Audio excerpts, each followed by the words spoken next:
बिस्मिल्लाहिर्रहमानिर्रहीम। अस्सलाम वालेकुम नाज़रीन, आप यूट्यूब चैनल देख रहे हैं। मैं इमरान खान हूँ। बड़ी खबरें हैं। सबसे पहले तो ये कि पाकिस्तान तहरीक-ए-इंसाफ ने बाकायदा जवाब दिया है DGISPR की उस प्रेस कॉन्फ्रेंस का जो DGISPR ने आज से 2 दिन पहले की थी। उसके बाद बहुत भूचाल मचा रहा पूरे पाकिस्तान में, हर तरफ रोला पड़ा हुआ था इस प्रेस कॉन्फ्रेंस का। अब पाकिस्तान तहरीक-ए-इंसाफ की जानिब से बैरिस्टर गौहर जो चेयरमैन है इस वक्त, और सलमान अकरम राजा जो सेक्रेटरी जनरल है, और असद कैसर, इन तीनों ने प्रेस कॉन्फ्रेंस करके जवाब दिया है। और जो अहम चीज़ें हैं वो मैं आपके सामने रखता हूँ। देखें, डीजी साहब ने जो प्रेस कॉन्फ्रेंस की वो 3 घंटे से ज़्यादा की।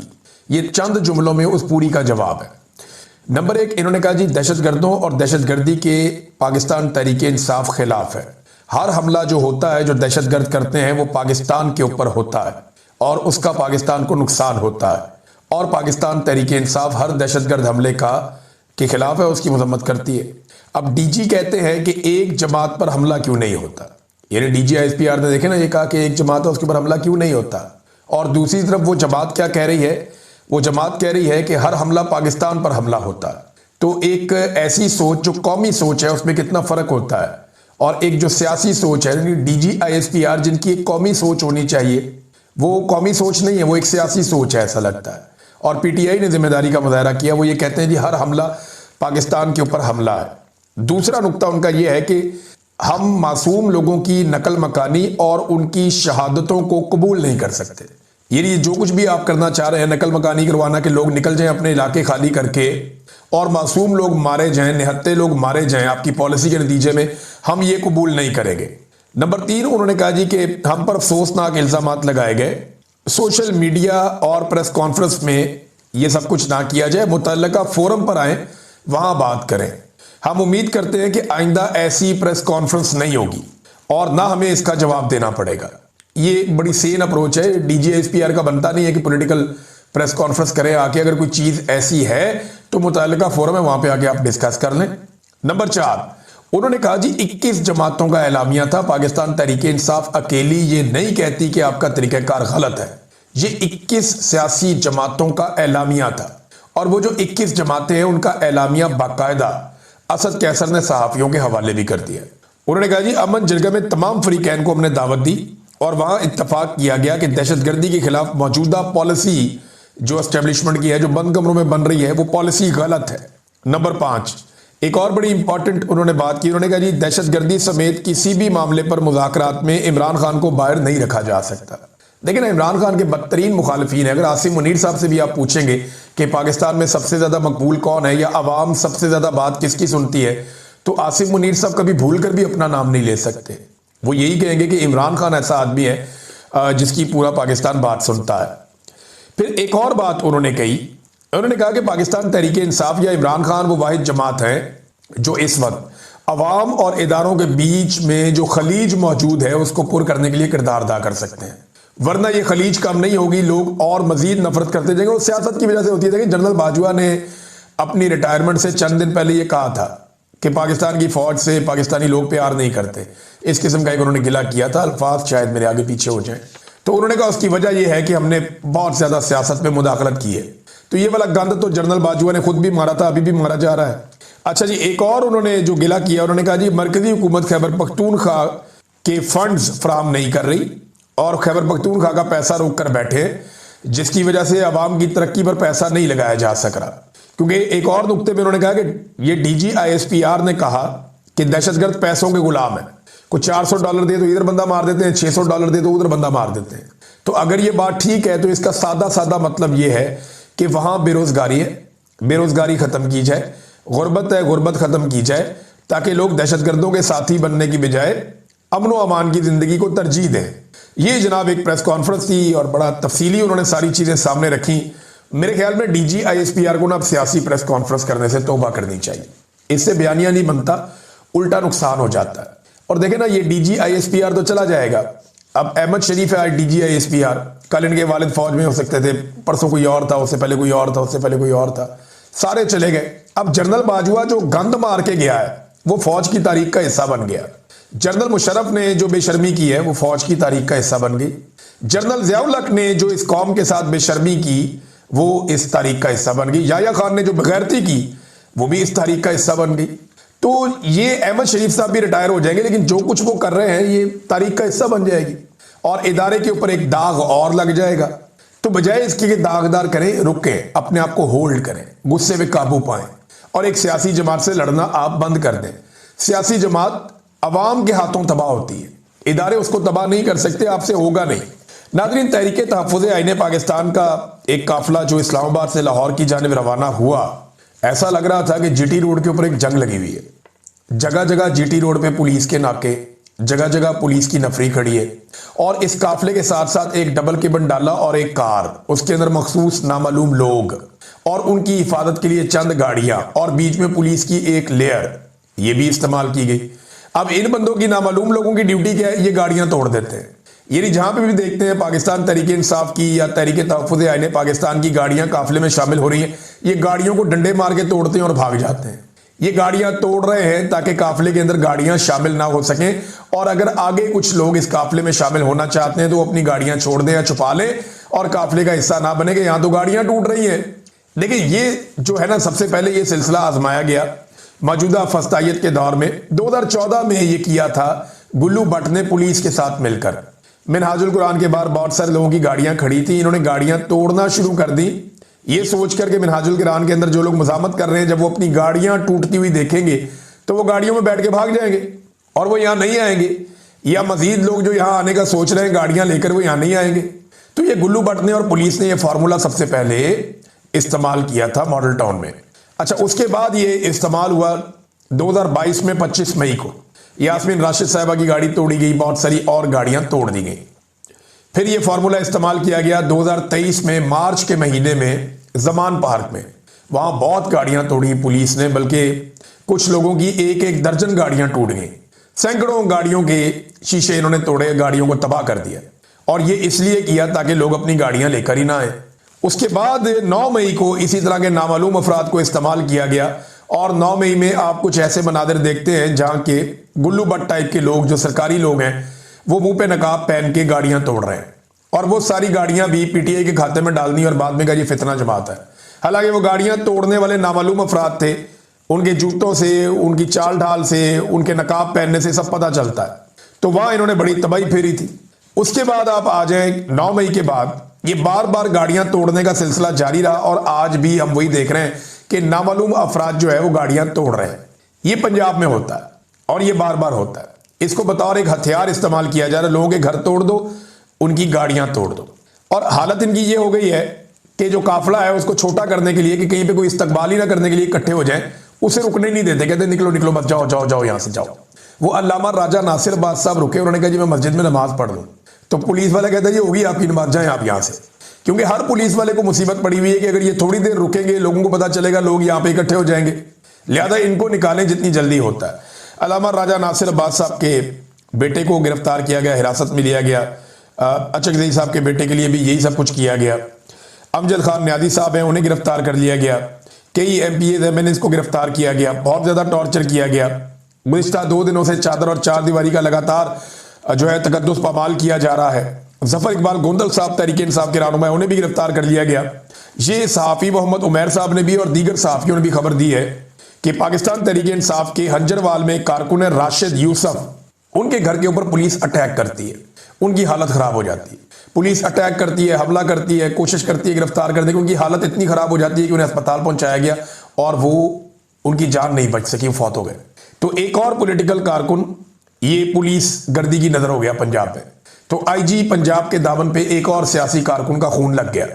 IG को अभी तक जिले शाह सोने नहीं देता, तो IG को नींद कैसे आती होगी? एक के बाद एक सियासी कारकुन वो कत्ल कर रहे हैं।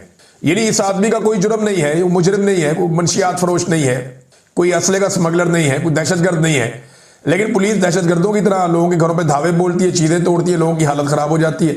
अब ये शख्स जो है इसको अस्पताल पहुंचाया गया और इनका इंतकाल हो गया सहाफ़ी मोहम्मद उमैर साहब की खबर के मुताबिक।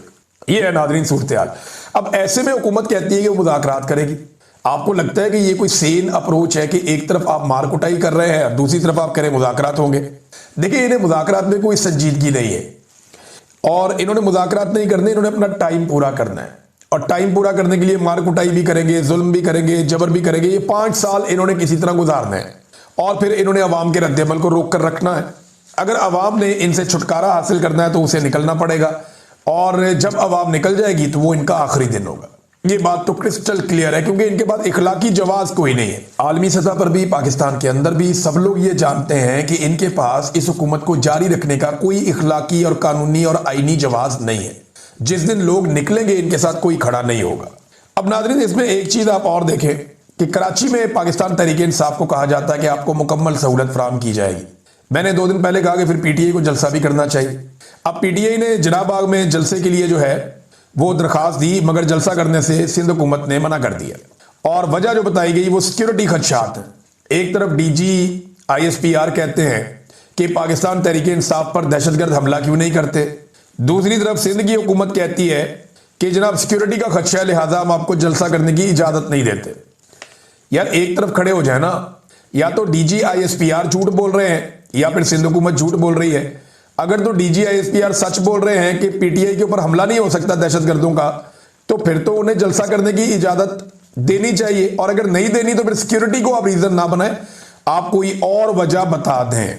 नाज़रीन, 4 चीजें मुमकिन तौर पे हो सकती हैं सुहेल अफरीदी साहब के दौरा कराची के दौरान। एक तो जो चेंबर ऑफ कॉमर्स है कराची का, उन्होंने मना कर दिया। ब्रिगेडियर साहब इन्होंने लिख के दे दिया, जनाब नागुज़ीर वजूहात हैं, हम आपको दावत हमने दी थी लेकिन अब हम पीछे हट गए, तो आपके साथ हमारा प्रोग्राम कैंसिल हो गया। तो ताजिरों के साथ प्रोग्राम किसने कैंसिल करवाया, हम सब अच्छी तरह जानते हैं। पाकिस्तान की मिलिट्री एस्टेब्लिशमेंट नहीं चाहती कि खैबर पख्तूनख्वा तरक्की करे या आगे बढ़े इस वक्त, या कम से कम पाकिस्तान तहरीके इंसाफ के दौरे हुकूमत में आगे बढ़े। वो वफाक के जरिए से उनके वसाइल और उनका पैसा भी रोक कर बैठे हुए हैं, उन्हें पैसा भी नहीं दे रहे, और साथ ही साथ जो वहां पे इन्वेस्टमेंट करने के लिए ताजिर जाना चाहते हैं या कारोबारी लोग जाना चाहते हैं, उनके रास्ते में भी रोड़े अटका रहे हैं। अब ये चेंबर ऑफ कॉमर्स के अंदर जो होनी थी वो कैंसिल हो गई, करवाने वाली एस्टेब्लिशमेंट है, आप सब जानते हैं।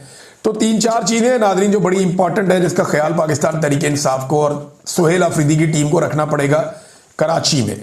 नंबर 1, अपने काफिले की गाड़ियों के हवाले से उन्हें बड़ा मोहतात रहना पड़ेगा, क्योंकि मेरे पास खबर है कि कुछ गाड़ियां जिन पे पाकिस्तान तहरीके इंसाफ के स्टिकर्स भी होंगे वो काफिले में शामिल करवाई जाएंगी, और ये जो गाड़ियां शामिल करवाई जाएंगी इनके हवाले से फिर एक मामला उठेगा।